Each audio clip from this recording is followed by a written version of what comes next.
നമുക്ക് 2007 2008 കാലയളവിലേക്ക് ഒന്ന് പോയി നോക്കാം. ആ സമയത്തായിരുന്നു നമ്മൾ കണ്ടതിൽ വെച്ച് അത്യാവശ്യം വലിപ്പമുള്ള ഒരു എക്കണോമിക് ഡിപ്രഷൻ, ഒരു എക്കണോമിക് ക്രൈസിസ് വന്നത്. അന്ന് ഒരുമാതിരിപ്പെട്ട എല്ലാ ബാങ്ക്സും ഇൻസ്റ്റിറ്റ്യൂഷൻസും ക്രാഷ് ആയിട്ടുണ്ടായിരുന്നു. ബാങ്ക്സിൽ ആൾക്കാർക്കുള്ള ട്രസ്റ്റ് പോയി, കാശ് പിൻവലിക്കാനായി ആൾക്കാർ ബാങ്കിലേക്ക് പോകുന്നു, ഇൻസ്റ്റിറ്റ്യൂഷനിലേക്ക് പോകുന്നു, ട്രാൻസാക്ട് ചെയ്യുന്നു, പ്രൈവറ്റായിട്ട് പല പല ലോൺ എടുക്കുന്നു, ആകെ പ്രശ്നങ്ങളായിരുന്നു. സോ അന്ന് മുതൽ വളരെയധികം ബാങ്ക്സ് ആയിട്ടുള്ള ട്രസ്റ്റ് വിച്ഛേദിക്കപ്പെട്ടു എന്ന് വേണമെങ്കിൽ പറയാം. കാരണം അന്ന് വരെ ഉണ്ടായിരുന്നൊരു ട്രസ്റ്റ് പിന്നീട് ഒരിക്കലും നാട്ടുകാർക്ക് അല്ലെങ്കിൽ ടു ദ എൻ്റയർ വേൾഡ് ബാങ്ക്സിന് വന്നിട്ടില്ല. കാരണം ബാങ്ക്സിൽ സേഫ് അല്ല, മണി സേഫ് അല്ല എന്നുള്ള കാര്യം ആ ഒരു ക്രാഷോട് കൂടി എല്ലാവർക്കും മനസ്സിലായി കഴിഞ്ഞു.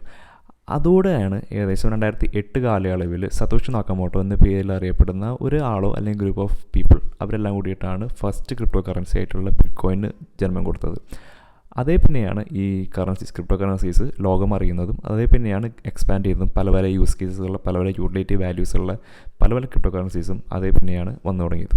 ഞാൻ പിന്നെ ഇതിനു മുമ്പ് പറഞ്ഞിട്ടുള്ളത് പോലെ തന്നെയും ജസ്റ്റ് ഒരു ഫൈനാൻഷ്യൽ അല്ലെങ്കിൽ ഒരു ബാങ്കിന് ബദലായിട്ടുള്ള ഒരു ഇൻസ്ട്രുമെൻറ്റ് മാത്രമല്ല ബിറ്റ്കോയിൻ അല്ലെങ്കിൽ crypto currency as in general.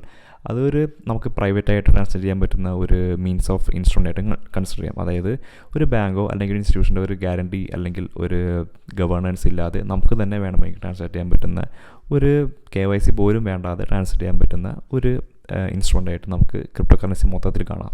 KYC നിർബന്ധമല്ലാത്തതുകൊണ്ട് തന്നെ ഇത് ഒരു ഡാർക്ക് ഷെയ്ഡ് ഓഫ് ആക്ടിവിറ്റി അല്ലെങ്കിൽ ഒരു ഇല്ലീഗൽ സെക്ഷനിലേക്ക് പലരും കൺസിഡർ ചെയ്യുന്നുണ്ട്. കാരണം ഇത് ആർക്ക് വേണമെങ്കിലും ട്രാൻസാക്ട് ചെയ്യാം. നിങ്ങൾ പലപ്പോഴും കേട്ടിരിക്കുന്ന പോലെ തന്നെ റാൻസമായിട്ട് പലവരും ഈ ക്രിപ്റ്റോ കറൻസി യൂസ് ചെയ്യുന്നുണ്ട്. കാരണം ഇതിനൊരു സ്പെസിഫിക് ആയിട്ടുള്ള ഒരു ഒത്തൻറ്റിക്കേഷനോ അല്ലെങ്കിൽ ഓതറൈസേഷനോ ആവശ്യം വരുന്നില്ല.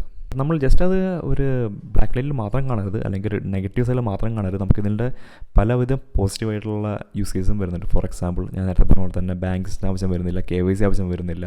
നമുക്ക് എവിടെ വേണമെങ്കിലും ബോർഡർലെസ് ട്രാൻസ്ഫർ സാധ്യമാണ്. ഇപ്പോൾ നമുക്ക് ഇവിടെ ഇരുന്നിട്ട് വേണമെങ്കിൽ UK യിലേക്കോ US ലേക്കോ ട്രാൻസ്ഫർ ചെയ്യാം. വിത്തിൻ സെക്കൻഡ്സ് അതവിടെ എത്തിച്ചേരും. നമുക്കൊരു വയർ ട്രാൻസ്ഫറോ ഒരു വെസ്റ്റേൺ യൂണിയനോ അതിൻ്റെ ഒന്നും ആവശ്യം വരുന്നില്ല. സോ ഇതൊക്കെ തന്നെ വളരെയധികം യൂസ് കേസസ് ആണ്. സോ നമ്മൾ ഒരിക്കലും ഒരു നെഗറ്റീവ് സൈഡ് മാത്രം ക്രിപ്റ്റോ കറൻസിയെ കാണരുത് എന്നുള്ള അഭിപ്രായം എനിക്കുണ്ട്. സോ ഇതൊക്കെ തന്നെയാണ് മേജറായിട്ടുള്ള ഒരു crypto currency like why it does exist, എന്തുകൊണ്ടാണ് അത് എക്സിസ്റ്റ് ചെയ്യുന്നത് എന്നുള്ള ഒരു മെയിൻ റീസൺസ്. സോ നിങ്ങൾക്ക് ഇതിന് ബദലായിട്ട് എന്തെങ്കിലും സെപ്പറേറ്റ് നിങ്ങൾക്ക് ആഡ് ചെയ്യണമെന്നുണ്ടെങ്കിൽ താഴെ കമൻറ്റ് ബോക്സിൽ ആഡ് ചെയ്യാം. അടുത്ത വീഡിയോയിൽ കാണാം.